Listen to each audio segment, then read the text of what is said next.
Every time you open HubSpot, it looks a little different, right? Same.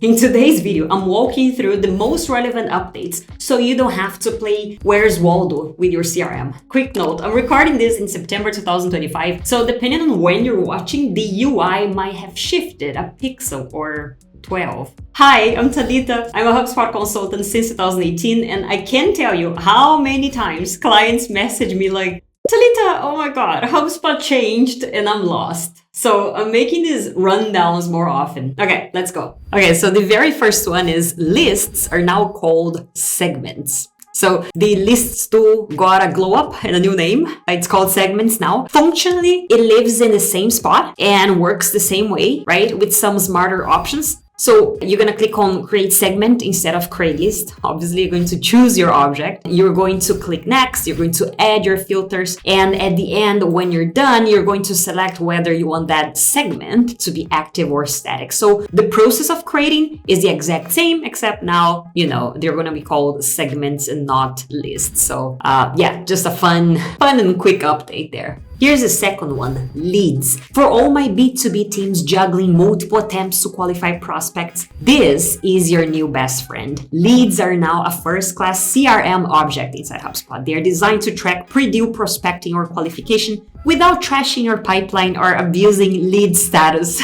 We used to abuse the contact property lead status a lot, right? In plain English, a contact is still the person. This hasn't changed. The lead is an object that represents the attempt to engage or qualify that person before a deal exists. Here's an example of a lead that I've created, right? In this case, my lead is actually associated with the contact Tom Cruise, right? So it's associated here. And I can see here in which stage this lead is. Right now, I tagged this lead as stage qualified, meaning this lead went through this stage connected, right? Attempting, new. So it's the progress of that lead in the funnel. But it works as an object, right? If I go to the contact record associated, I can see that the deal is right there as well. So it just represents that ongoing negotiation, that ongoing qualification, right? That your team wants to track. Why is this important? Let me give you a few important points, a few benefits of using leads. You have a cleaner pipeline, no more baby deals created way too early. I had this conversation with clients many times. Sometimes people are not sure whether they should keep on doing stuff on the contact level or just create a deal to represent that qualification stage. So this is a middle term right here. Leads are a middle term. It also allows you for better reporting on attempts and outcomes throughout this conversation, and optional automations to create leads from certain contact sources. So reps aren't really typing extra information. Okay, this can be set up inside workflows. But this is essentially how leads work. If you're coming from Salesforce or other types of robust CRM and marketing tools, this is,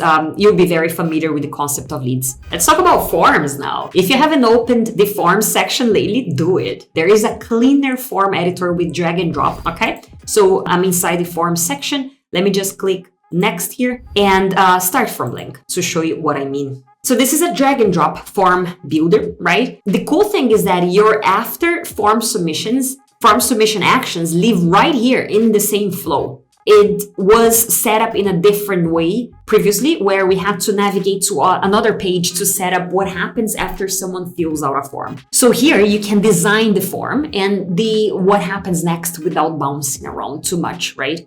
The process of adding fields is much easier as well. All you have to do is click to add and then choose the properties that you want to add. Let's do phone number as an example. Okay, so you start building your form like this. The process of styling your form and choosing the layout is much easier as well. And the best thing about forms inside HubSpot right now is the ability to create multi-step forms. We didn't have this previously. Now all you have to do is click to add a step and you can simply create another page for your form. So when you're creating forms for things such as applications, for example, right? Someone is applying for something. They are applying for a discount. They're applying for a grant. They're, any situations where you have really multiple sections within the same form, the whole process is much easier because you can add multiple steps to your forms. And the process of adding your properties is the exact same, by the way. So in this case here, someone would fill out this page here. They would click on next. They will be redirected to this page.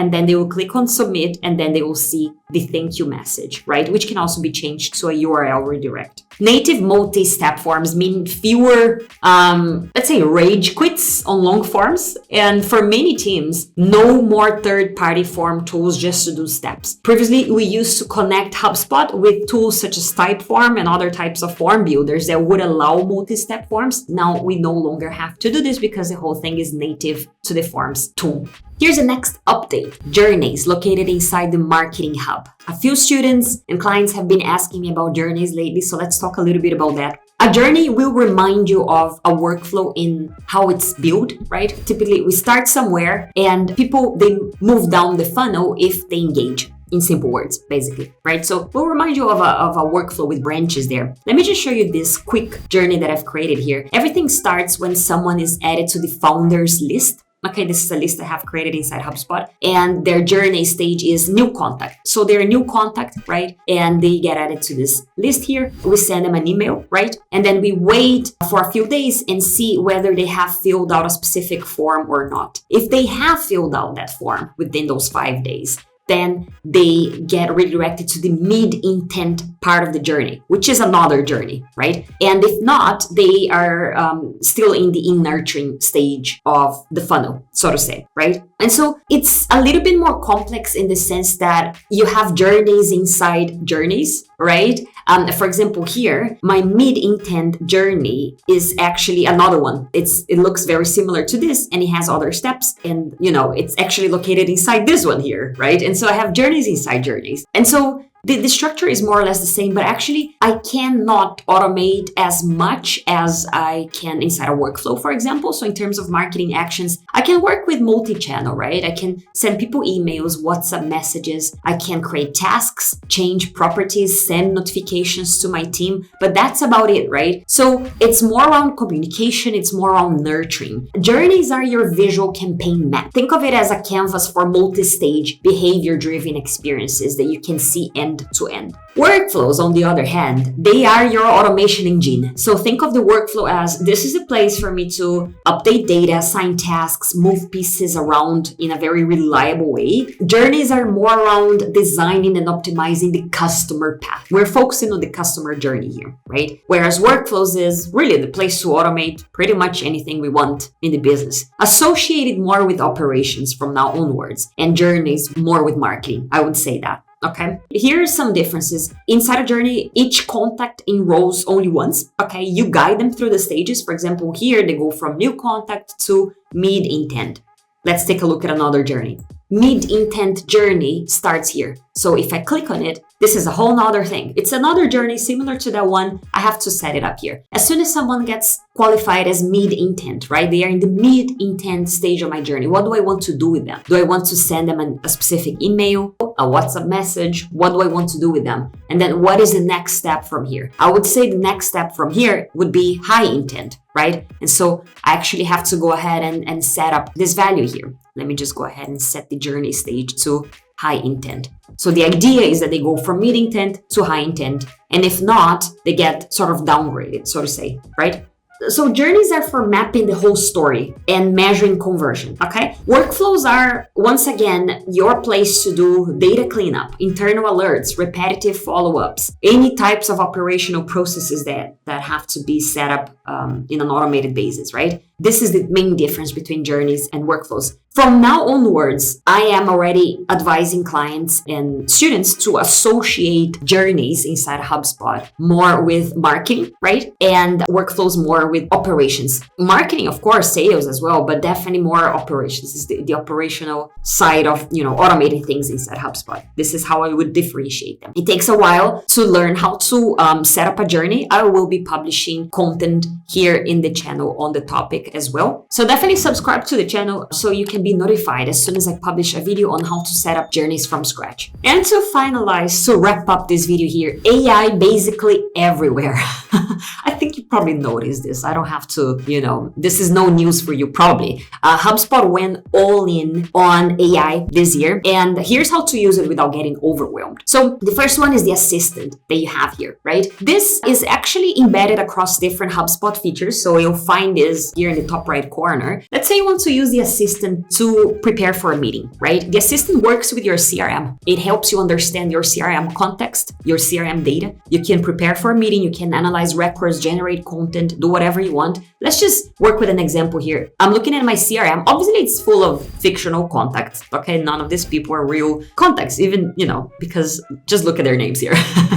So this is the assistant right here. It basically works like any other Gen AI tool out there where you will add a prompt and you get results from that. I just want to analyze a quick thing. Who are the 5 most engaged contacts in my CRM? Let's see what the assistant will provide in terms of information. It's analyzing my records now. And here are the 5 most engaged contacts in your CRM based on logged sales activities. So this is cool because it's explaining to me why these are considered engaged contacts. Because you can ask, who is an engaged contact? Is it someone who engages with your marketing emails, visits your website, or fills out forms, or what, right? So here it's actually based on logged sales activities. This is inside contact properties inside HubSpot. So it's telling me that Maria, John, Mary, and Leonardo DiCaprio are my most engaged contacts as well. Okay, so this is pretty cool. Obviously, this doesn't make any sense because it's all fictional data. These people here don't actually exist for real. These are all fictional emails and so on. But you get the idea here, right? You're going to add a prompt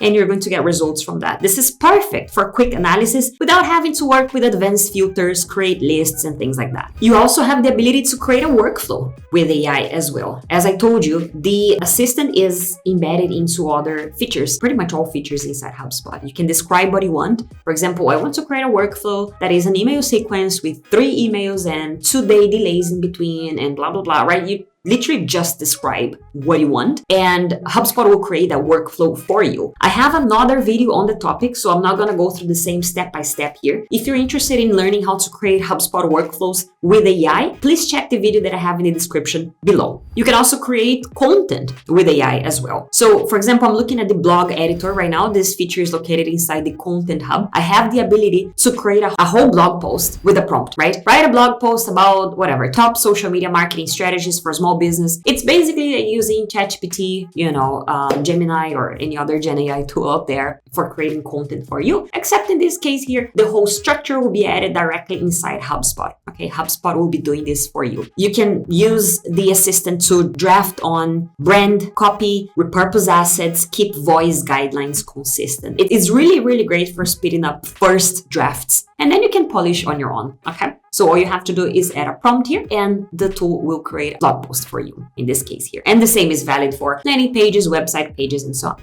Inside HubSpot now you also have AI agents. They are located here. Okay, if you click on Breeze and then Overview, you can take a look at the AI agents that you have. Let's just click on Breeze Marketplace here. Here are your new AI teammates. These are purpose-built specialists. For example, you have the prospecting agent, the social post agent, and others. And you can run tasks and resolve work at scale. This is powered by credits and governed by your data controls. Okay? This is an example of the social post agent here. As you can see, this agent allows you to basically repurpose social media content, right? Plan posts ahead and, ramp up your social media game here. Now, in order to use these types of tools, you actually have to enable files data inside AI settings. This redirects you to another setting. So let's just go back there. Now I have the ability to add this beta agent. Once again, I'm recording this video. This is September 2025. Depending on when you're watching this video here, things might have changed and this feature is most likely not going to be in beta anymore. Run agent. Okay, we covered a lot. Segments, the lead object, the upgraded forms editor with native multi-step journeys, and a tour of the new AI family. Okay, your turn. What update are you most excited or confused about? Drop it in the comments below and I'll prioritize it for the next video. Okay, so let me know if you like these types of videos where I cover HubSpot latest updates. If this saved you hours of clicking around, hit like, subscribe, and check out the description for my HubSpot courses and consulting links. See you in the next one.